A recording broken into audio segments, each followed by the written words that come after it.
À l'échelle mondiale, le tourisme représenterait 5% des émissions de CO2. Cela peut paraître assez faible, sauf que le tourisme est en plein boom et devrait atteindre près de 2 milliards de touristes internationaux d'ici 2020. Mais alors qu'est-ce qu'on peut faire ? Quels sont les gestes simples pour continuer à voyager et découvrir tout en réduisant notre impact sur l'environnement ? La première chose à faire, c'est de réduire sa consommation de viande, même en voyage. Contrairement à beaucoup d'idées reçues, l'élevage émet plus de gaz à effet de serre que le transport. Et ce pour deux raisons. La déforestation et le méthane rejeté par les bovins, qui a un pouvoir effet de serre supérieur au CO2. Alors je ne dis pas qu'il faut forcément devenir végétarien, mais ne serait-ce que remplacer un steak par du poulet, des œufs ou des protéines végétales aurait un vrai impact. Ce qu'on peut aussi faire, c'est éviter au maximum de prendre l'avion ou la voiture. Cela tombe sous le sens et je sais que c'est compliqué de faire un Paris-New York à la nage, surtout quand on n'a que 2 semaines de vacances. Mais soyons honnêtes, il est souvent possible de prendre le train ou bien une fois sur place de louer un vélo plutôt qu'une voiture. Et puis la France a quand même beaucoup de belles choses à offrir, alors pourquoi pas voyager moins loin de temps en temps ? Et si toutefois vous n'aviez pas le choix, pensez à la compensation carbone. Certains sites comme goodplanet.org ou myclimate.org vous permettent de calculer les émissions liées à votre trajet puis de soutenir financièrement un éco-projet. Ce n'est pas aussi bien que de réduire ces émissions, mais c'est un bon début.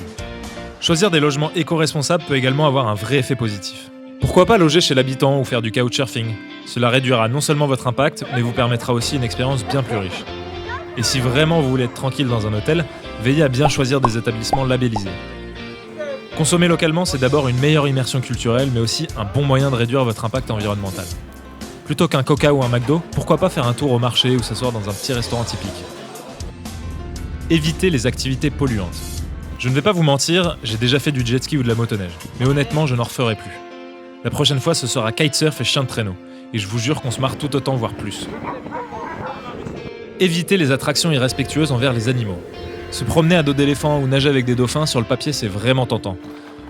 Mais cela cache souvent des conditions désastreuses de captivité et maltraitance. Alors pourquoi pas plutôt observer les animaux dans leur habitat naturel ? C'est tout bête, mais investir dans une gourde par exemple, c'est se passer de dizaines voire de centaines de bouteilles d'eau en plastique. Et ce qui est cool, c'est que ça se décline pour plein de choses, les couverts, les sacs, les vêtements. Vous ne le saviez peut-être pas, mais chaque année, entre 4000 et 6000 tonnes de crème solaire sont déversées en mer, portant atteinte aux écosystèmes du fait des nanoparticules nocives qu'elles contiennent. Il est évidemment important de se protéger du soleil, mais éviter de s'exposer lorsque le soleil tape fort, mettre un t-shirt ou encore utiliser des crèmes solaires bio-certifiées sans nano est un très bon début. Enfin, votre impact environnemental se joue dès la préparation du voyage. Pourquoi ne pas privilégier un moteur de recherche comme Ecosia qui reverse 80% de ses bénéfices à un programme de plantation d'arbres ? Et s'il vous manque un accessoire, pensez aux sites de location de particulier à particulier comme koala.fr par exemple.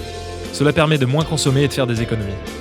Voilà les quelques idées qui me sont venues. Ce n'est évidemment pas parfait et je ne prétends pas l'être moi-même, mais je suis persuadé que le changement passera par plein de petites actions. D'ailleurs, si vous avez d'autres idées, n'hésitez pas à nous les faire partager en commentaire. Comme le disait le spot TV, il n'y a pas de petits gestes quand on est 60 millions à les faire. En parlant de petits gestes, oublie pas de t'abonner pour plus de vidéos de voyage.